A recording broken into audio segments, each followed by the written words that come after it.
I started from absolutely nothing, sleeping on a worn-out couch in a tiny apartment, juggling overdue bills, and wondering if I'd ever get ahead. But here's what I've learned after becoming a multi-millionaire.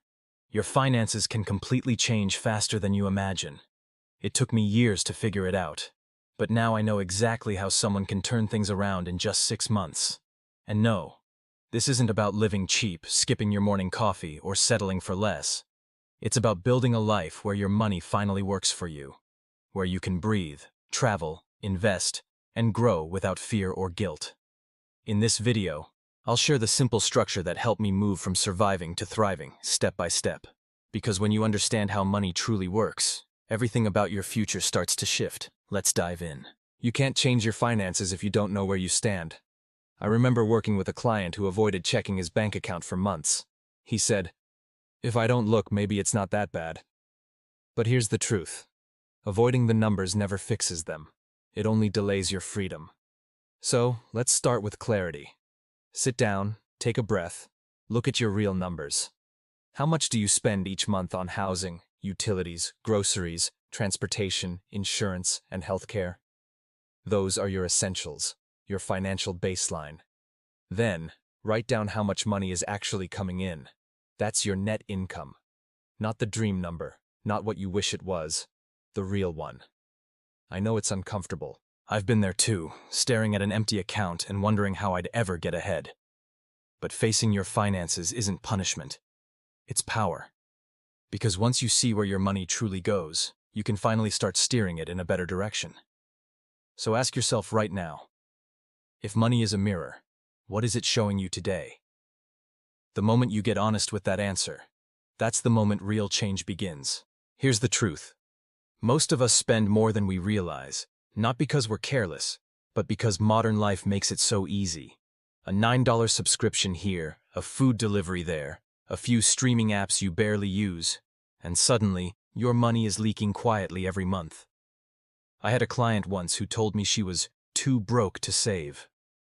When we reviewed her expenses, she discovered over $400 a month going to things she didn't even notice. Multiple TV apps, online memberships, and takeout meals that had become routine. Once she paused those, she finally had breathing room. Cutting non-essentials isn't about punishment or deprivation. It's about creating space for what truly matters. You're not canceling joy. You're buying back control. Think of it as giving your money a chance to reset, so it can later work for your goals, travel, investments, or simply peace of mind. So, take one evening this week. Go through every recurring charge on your card. Ask yourself, does this expense serve my future, or just fill a moment? You'll be surprised how much freedom hides in the things you let go. Now that you've trimmed the excess, it's time to focus on the real game changer, increasing your income. You can only cut so much, but your earning potential? That's limitless. I once coached a man in his 40s who hadn't had a raise in 5 years. He thought loyalty meant stability, but when he finally switched companies, his salary jumped by 30% overnight. Same skills, same experience, new opportunity. Sometimes the door you need isn't inside the building you're in. And here's another truth. Your talents have value beyond your job title. Maybe you bake, design, teach, or write. What if that hobby could become a small business? It's easier than ever to start. Set up a simple legal structure, open a business bank account, create a website, and accept payments online. From there, you can build business credit and unlock small funding options that help you grow. It's not about quitting your job tomorrow. It's about creating new income streams that move you closer to freedom. Because when you learn how to make money in more than one way, you stop chasing paychecks and start building choices. Let's talk about debt, not as a source of shame, but as something you can take charge of. Almost everyone has faced it at some point, myself included. The key isn't to feel guilty. It's to have a plan. High-interest credit cards or personal loans. Some people like the snowball approach. Pay off the smallest balance first to build momentum and confidence. Others prefer the avalanche method. Tackle the highest interest rate first. Either way, progress is progress. If your credit is decent, consider consolidating with a 0% balance transfer card. It can buy you time, reduce stress, and help improve your credit score as you pay things down. And here's something most people don't realize. Access to healthy credit can serve as a short-term safety net while you rebuild savings.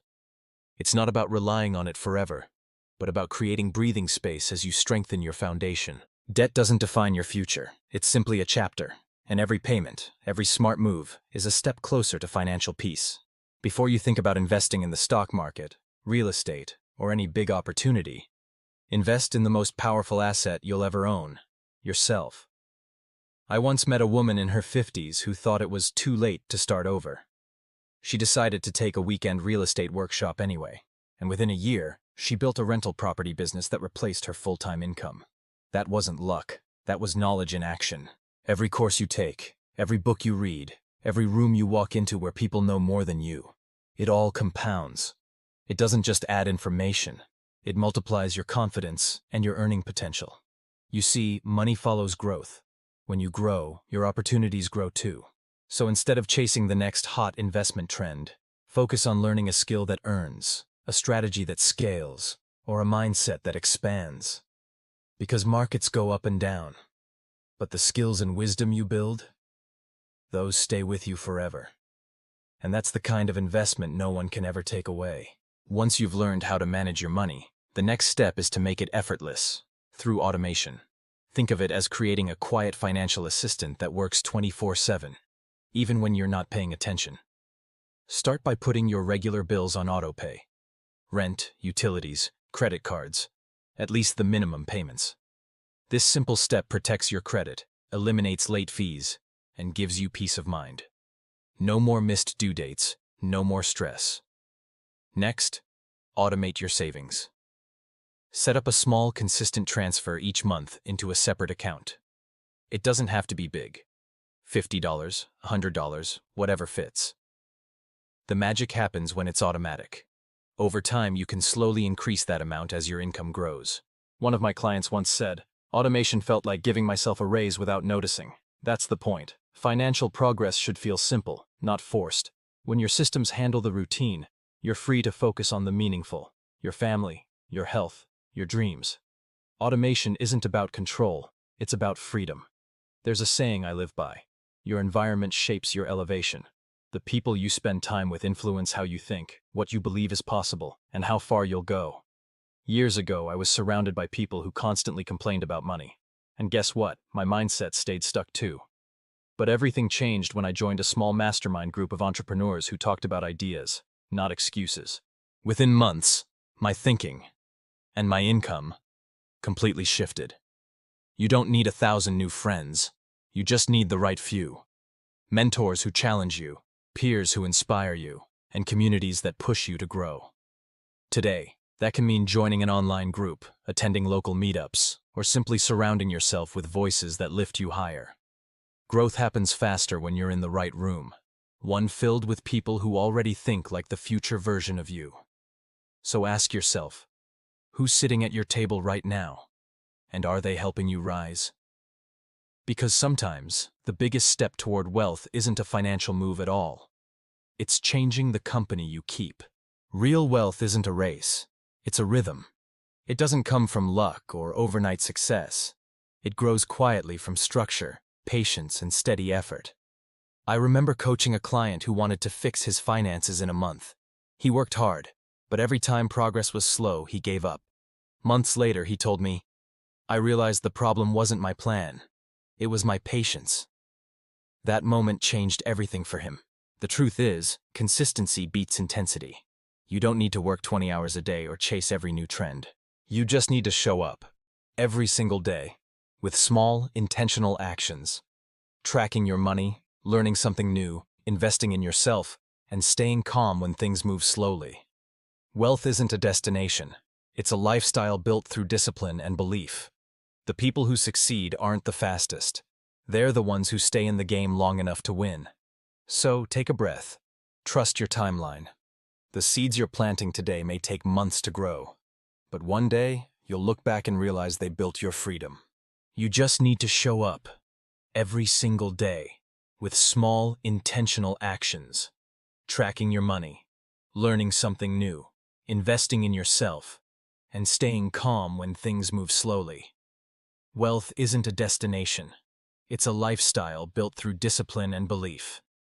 The people who succeed aren't the fastest.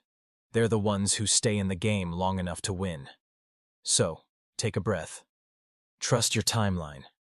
The seeds you're planting today may take months to grow, but one day you'll look back and realize they built your freedom. And if this message resonated with you, I want you to stay connected. Like this video, subscribe to the channel, and share it with someone who's ready to take back control of their money. Remember, your financial story isn't finished. You're just turning the page to a brand new chapter. And this time, you're writing it with purpose.